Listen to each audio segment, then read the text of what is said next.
Hey everybody, this is Roberto Blake of robertoblake.com helping you create something awesome today. So today we're going to talk about something that I've struggled with in the past and that I probably still need some work on even today, but maybe my tips will help you. We're going to talk about 5 tips for staying organized as a graphic designer. So tip number 1 is this.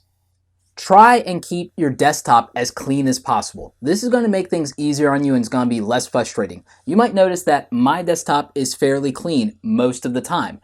When you have all kinds of folders and files just sitting on the desktop, you might think, well, that's easy access, that's going to help me out. But really, it's just a distraction and it makes it really difficult to really see anything in a meaningful way. So try and keep the desktop as clean as possible. Limit the amount of folders that you have to the absolute bare minimum whenever possible.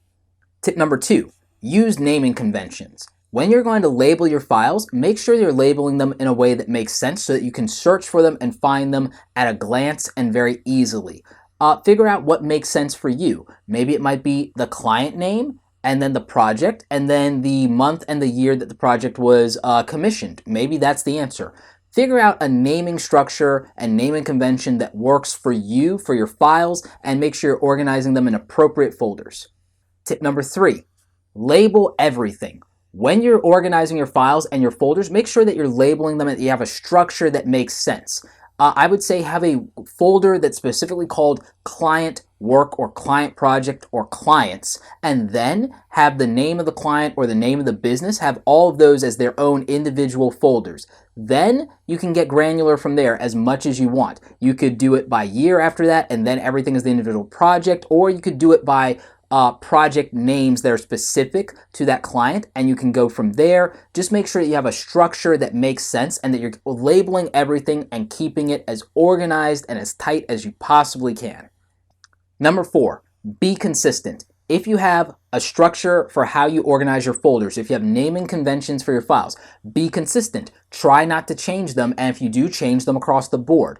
Find applications and things that might help you with this if you need to. One of the things I take advantage of is Adobe Bridge. It helps me get super organized and stay consistent. I'm also able to use keywords and metadata to make it easier to find my projects and my files sometimes, so that can be helpful as well. So just be consistent. That way also when you're backing up your files to the cloud, that everything matches and it makes perfect sense to you. Tip number 5.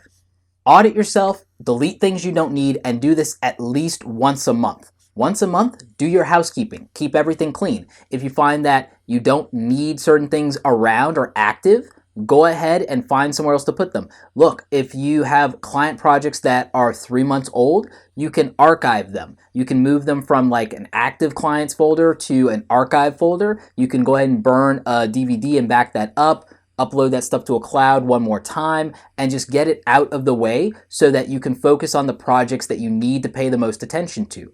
If that doesn't work, you can do other things. But the important thing is, again, if you had temporary files, if you had things like screenshots and you really just don't need them anymore, go ahead and delete them. This is going to save space, this is going to keep you organized, and it's going to keep your computer from slowing down too much by having to search through more and more and more files. So go ahead and take advantage of that. Some final thoughts and tips that I have outside of the 5 core tips here are to have a really good organizational structure for all of your hard drives and all of your backups, your cloud stuff. I will have links in the description below to external hard drives and things you can buy, link to things like Dropbox and other things for the cloud that you can use, just a resource list of things that will help you stay organized and keep track of things. If you guys found this advice helpful, let me know in the comment section. Let me know if you still have questions about how to get organized. If there are tools or things you're using to keep organized and keep on track, or tips that you have for me, go ahead and leave those in the comment section as well, because I'd love to hear from you.